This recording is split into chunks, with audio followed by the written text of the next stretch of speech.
ప్రతి ఒక్కరూ మొక్కలు నాటి తనకు సెల్ఫీ పెట్టాలని జగ్గంపేట ఎమ్మెల్యే జ్యోతుల నెహ్రూ టీడీపీ నాయకులు కార్యకర్తలు అభిమానులకు సూచించారు.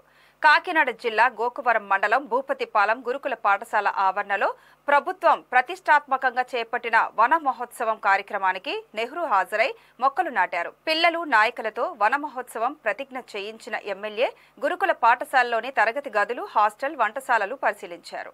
ఈ సందర్భంగా ఎమ్మెల్యే నెహ్రూ మాట్లాడుతూ ముఖ్యమంత్రి చంద్రబాబు, ఉప ముఖ్యమంత్రి పవన్ కళ్యాణ్ ఎంతో ప్రతిష్టాత్మకంగా వన మహోత్సవం చేపట్టి హరితాంధ్రప్రదేశ్ స్థాపనే ధ్యేయంగా పనిచేస్తున్నారని పేర్కొన్నారు. ప్రతి నాయకుడు, ప్రతి విద్యార్థి తమ ఇళ్ల వద్ద విధిగా మొక్కలు నాటి పర్యావరణాన్ని కాపాడాలని కోరారు.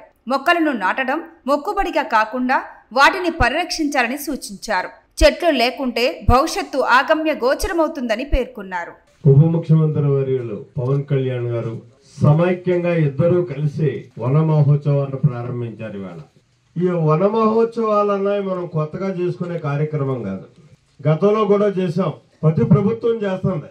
ఒకరోజు ఆ పండగ చేసేయడం, తప్పట్లు కొట్టేసుకోవడం, ఉపన్యాసాలు చేసేయడం, అక్కడే సంపద పెరిగిపోయినట్టుగా ఆనందించేయడం, మరుసటి రోజు వేసిన మొక్కలాగుల్లో కూడా చూడకుండా, వెనక్కి తిరిగి చూడకుండా మనం వెళ్ళిపోతాం, అధికారులు వెళ్ళిపోతారు. ఇవాళ వన మహోత్సవం మన నాయకుడు చంద్రబాబు నాయుడు గారు ప్రారంభించారు. మొక్కేశారు. మీ అభిమాన పాత్రుడుగా నేను కూడా ఒక మొక్కేశాను. మరి మీరేం చేయాలి? ప్రతి ఒక్కరూ ఇంటికి వెళ్ళి ఒక మొక్క వేయండి. సాయంత్రం లోపల ఈ మొక్కేసి ఒక సెల్ఫీ తీసి నాకు పెట్టాలి. 1-4 సార్లు చూశాను, ఎవరెవరు వచ్చారో అందరినీ కూడా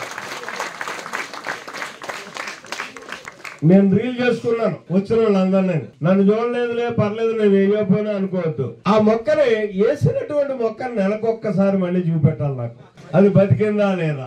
అంటే ఇది ఒక ఉద్యమం.